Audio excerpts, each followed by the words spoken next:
Багата зямля Барысаўшчыны на таленты. Тут жывуць выдатныя майстры, якія ствараюць непаўторныя вырабы з дрэва, саломы, лёну і тканіны, адметныя артысты і спевакі. А ў вёсцы Леванова, дзе дзейнічае адзіная ў вобласці бібліятэка-музей народнай творчасці і прадметаў сялянскага побыту, удзельніцы клуба Субацея валодаюць усімі гэтымі талентамі.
У суботу Янка ехал ради, под вербой Алена мыла рушники.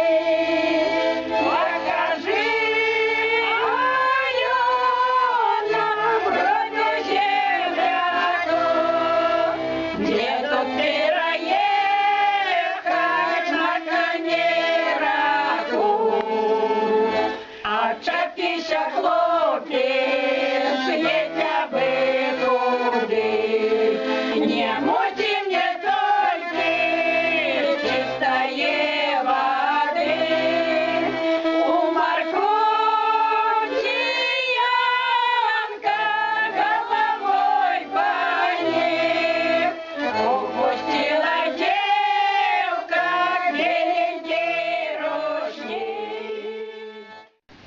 Мне кажется порою, что солдаты с кровавых Не прошедшие полей и в землю нашу полегли когда-то, а превратились в белых журавлей.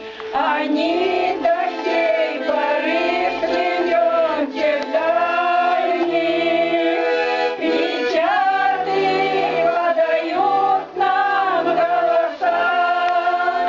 Не потому так часто и печально мы умолкаем, глядя в небеса.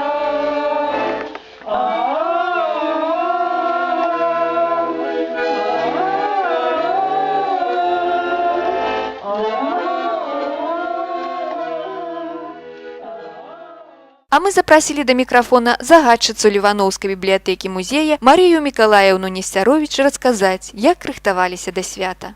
бібліятэкі працуе клуб Субацея. Вось гэтыя жанчыны ўсе ўдзельніцы. Зімой мы собираемся каждый дзень. Гэта мерапрыемства. Колькі усяго гэта прыгожага. Яны каждый дзень носілі. Яны малодцы. Яны мне не толькі памагалі песнямі, яны і хлеб спяклі, і вышываюць. А глядзіце, сколькі кветак. Это ж усё іхнымі рукамі. Лапці плела Галуза Надзея Іосіфаўна. Для конкурсу мы ў гэтым годзе былі залічаны ў рэспубліканскі конкурс нацыянальны асяродак культуры. І ўсе мы гатовілі экспанатаў. Много давалі. І вязалі, і шылі, і вышывалі. І на гэты раз мы запрасілі ў жанчыну 88 гадоў. І нам і спела, і нешта расказала. І я удзячна.